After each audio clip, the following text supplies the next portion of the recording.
Hi everyone, I'm JD. Welcome back to my channel. I've got two new journals to share in this video and I really love this style so much. It's more of the vintage style and it's more of a journal that I would use myself. I'll get into that a bit later. But first, the other exciting thing that I love about these journals is I tried something new and used the Crop-A-Dile that Denise sent me for Christmas last year and added a seam binding enclosure or closure. I really like how it looks. It kind of gives it a polished feel to it. And yeah, never used seam binding before. I bought some from Kerry Fellows. She's a lady in the Junk Journals Down Under group. She has a shop called Witchcraft Do You Do? And I'll link it below. She's got beautiful, beautiful stuff and I'll purchase from her again. I got some seam binding and sari silk from her. And two things that I'd never used before that I'm really enjoying playing with. Yeah, it's fun to use new materials and new techniques and just see what happens. Okay, so this is the cover of this one, and I put some blue and white washi tape on the spine, the blue to tie in with the blue on the bird. So I'm going to call this the Blue Bird Journal, even though it's got more green, but anyway, to tie in with the blue here. And then because it's the white, put in more of the white seam binding to tie that all together. This one I'm calling the Red Bird Journal, and it's got a maroon cover to go with the red, and then I thought this dark green washi tape went well with the maroon, but also it has red flowers, so that brought out the red in the bird. And then I included a green seam binding closure to bring out the green of the spine, so that works all together for that one. And there is the back cover for this. So I really wanted to make these journals because when I was in Melbourne and I got the chance to do a flip through of the very first journal that I ever sold, which was very similar to this, it just reminded me that this is a style that's probably my favourite style of journal to make, or my favourite style of journal that I would use actually.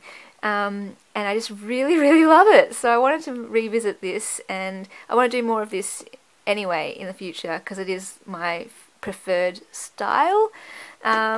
So going in, I'll do a flip through of this one first. There's quite a few embellishments in it, and I've just kind of packed the pockets. I'm trying not to hoard all of these items that I've been holding on to because they're so beautiful. I'm now trying to just load up the journals and whatever I create and, you know, stop hoarding. Yeah, I buy all this beautiful stuff and then it just sits on a shelf for so long and I just need to stop hoarding, basically. Got some pieces here. Most of it is double-sided. These little pieces are one-offs, so they just tuck in there. And there's a few of my own embellishments that I've made from the offcuts. I'll link that video below if you missed some ideas of how to make embellishments with offcuts. So some embellished paper clips and journal cards and tags and different things.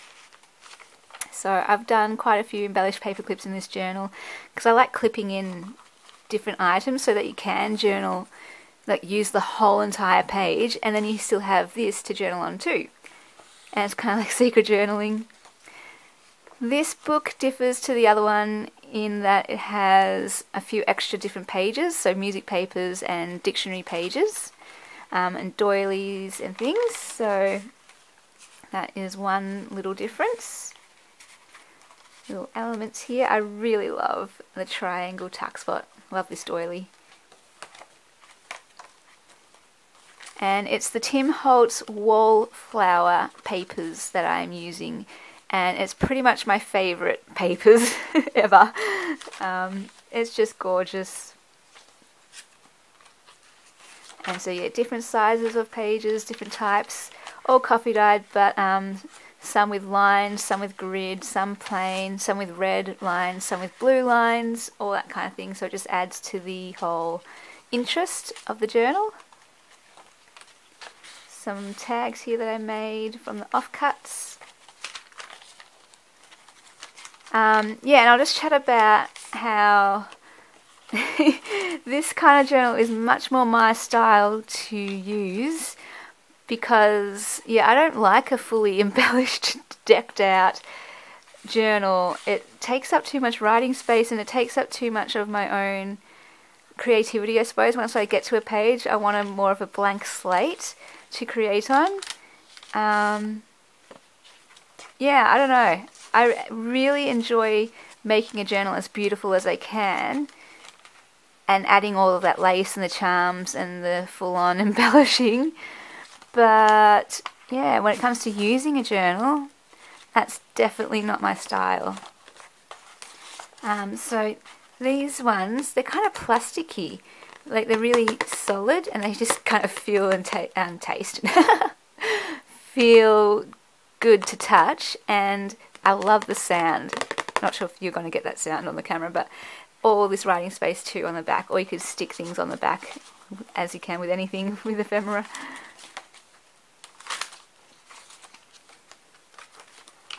So it flips out. I originally was making this journal for me because I thought I just want a daily journal to start the year fresh and to last a long time, so lots of pages. And instead of buying, $100 journal from someone on Etsy, I could just make my own and save a lot of money. But it just didn't quite happen. But originally I was trying to make this like a writing journal, and so this has fonts on it, and that's why it did have the front and back pages with this script writing to go with the writing theme.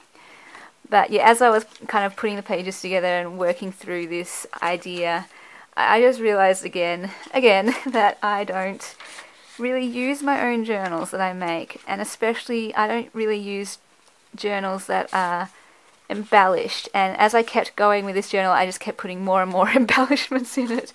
I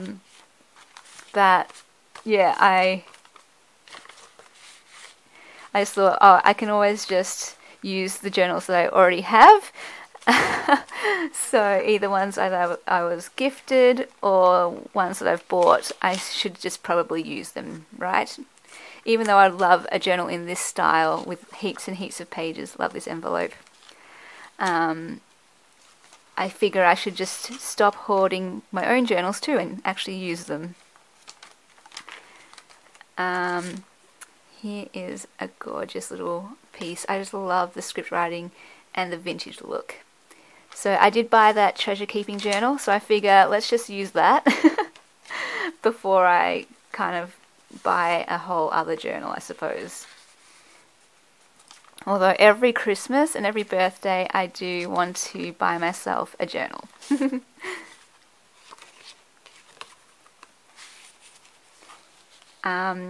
But this style is definitely more me, with fewer embellishments, but just the beautiful, it still looks beautiful, so many different interesting pages. And my inspiration is obviously, you've probably heard me talk about it, Johanna Klo. Her style is just amazing, and she doesn't actually like fully embellish her journals, and so I don't know how I got onto doing that, like, because it's not a style that I would ever use. But I guess it was Paper Pixie. It was really Paper Pixie. I'll link below the journal that I bought from her. It was the first ever journal that I bought, and it just inspired me so much because it was just so beautiful. So it's that balance of, a journal that is beautiful versus a journal that I would actually practically use, and they're different. I still call this beautiful, but it just is a different type of beauty, I suppose, to the one that I got from Paper Pixie. I don't know, they're just two very different styles. And I'm still trying to get used to or find my own best way to journal, I suppose.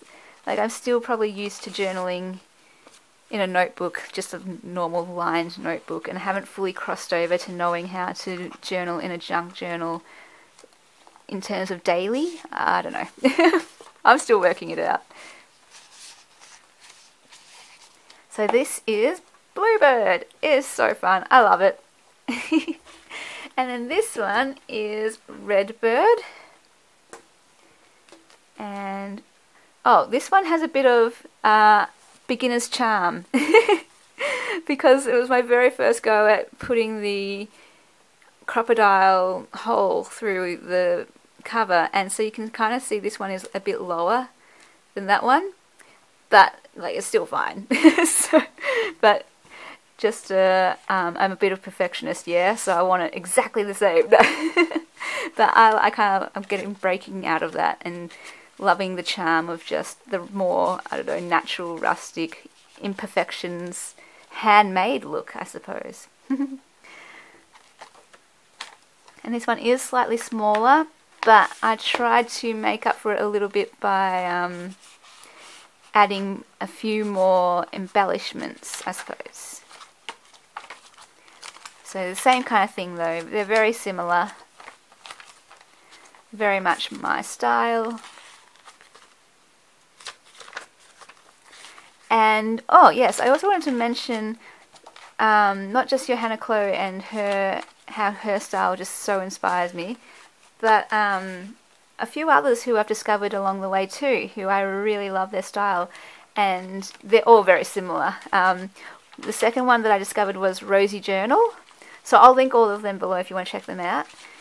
Rosie Journal, and then the third one I discovered was Treasure Keeping, and yeah, you probably would have seen in my previous videos the journal that I bought from them. If not, I'll link that below too.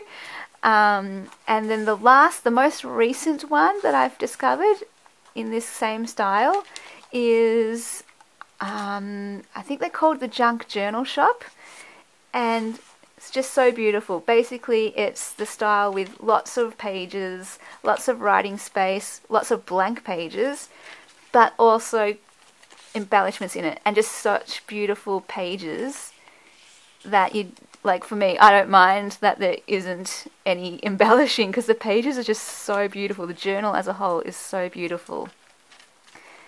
And then it ranges in that style to how much embellishing there is, but I would say that none of them go past 50% embellishment, so their mix is very much there's a lot of writing space, basically a lot of blank pages, and I love that.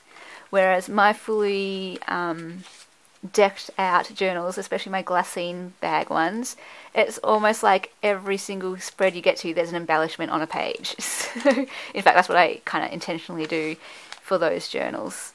And yeah, I love it. I love creating it. I love making them, and I love how they look, and I love flipping through them, and they're actually my best sellers, those fully decked out ones. But I just would never ever use a journal like that. Although, never say never, right? I reckon once you get started, you can always find a way to use it, of course. But I must admit, I am struggling, have been struggling to use the Paper Pixie one. It is just a stunning piece of work, and I'm so glad I have it. It inspires me so much, but it's just got a lot of ephemera and a lot of tuck spots in it that I'm just like, I don't know how to use this.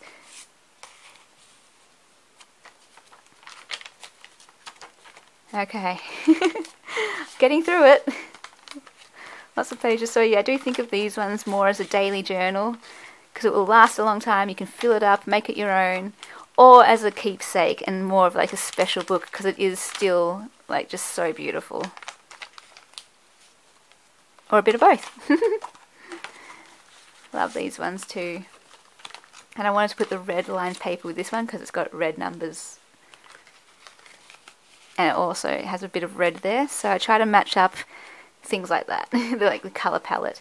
This one though, it does have a bit more green, or I tried to do that anyway. Anytime I found a green piece, I would try to put in here. So this one has a little bit of green, this envelope, whereas the other one didn't. And this, has a green bit there, just to go with the green theme of the, the sari silk and everything. No, seam binding. Whereas the other one, anything blue, I tried to put in the other one. But it is very vintagey and a mix, so you might not notice it. But that's just a little detail that I'm thinking of while I'm making it. And love this. and these are those pieces too. So this is my style. This is the style that I love to work with. I just adore it. I'm not sure if anyone else can relate, but this is my style. So yeah, this one's slightly smaller. It's got 4 signatures. This one's got 5 signatures. And obviously it's a little bit taller, but this one's a bit wider, so much of a muchness, you know. And they will be up in my Etsy shop, Willowbound Journals. The link will be below.